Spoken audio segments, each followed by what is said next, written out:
Hello again. Glad you can join us for another one of our daily devotions. As you may know, we're reading through the Gospel of Mark together as a community during Lent.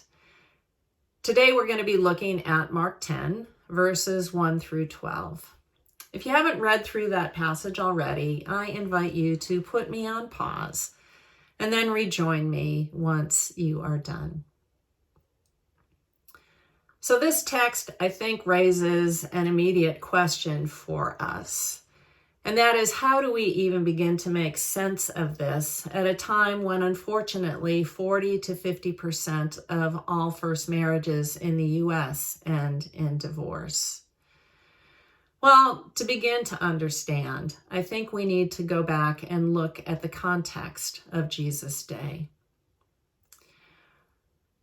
Now, if we look over several of the passages that we've looked at so far, we'll remember that Jesus' actions are getting questioned a lot.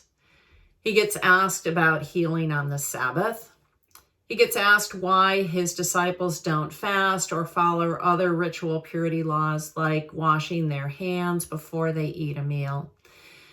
He's asked by what authority he casts out demons or can forgive sins. Yep, he gets asked a lot of questions. And as is often the case, in this text as well, Jesus goes beyond the superficial answer and takes us to some deeper principles about God's desire for our lives. Now, those who ask him this question probably aren't really interested in the answer. They're just trying to test him. In fact, they may have even been trying to get him in trouble with Herod.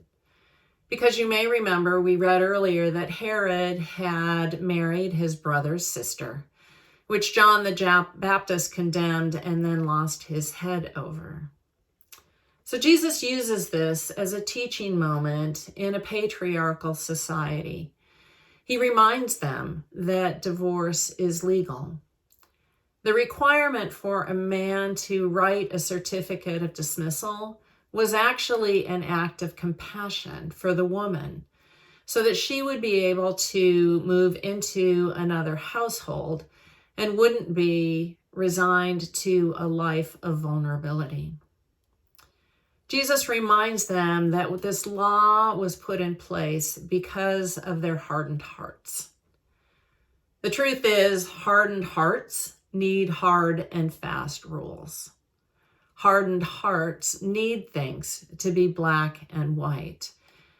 That's the hard truth about us. Divorce is legal, but it is not ideal. The core of a marriage, Jesus explains, is that it is not a contractual relationship, but rather a relationship that has been joined together in love by God.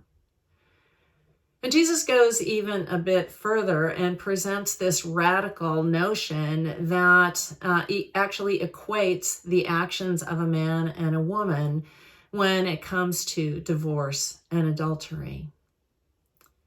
So this text raises some fundamental questions for us. Are our hearts hardened by wanting to put in rules that others have to follow? Or to see the world as we see the world? You can name any number of issues. Do our actions serve to unite and connect? Or do they serve to divide and detach us from others? Do we put up hard boundaries which prevent us from seeing the life that others are living and the suffering they may be going through? Do we spend time in community trying to discern God's guidance for our lives together?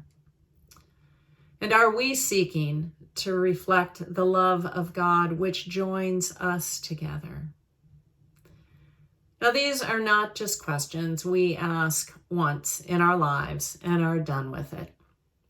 Rather, they're questions that we are invited to ask over and over on our spiritual path as we seek to be followers of Jesus.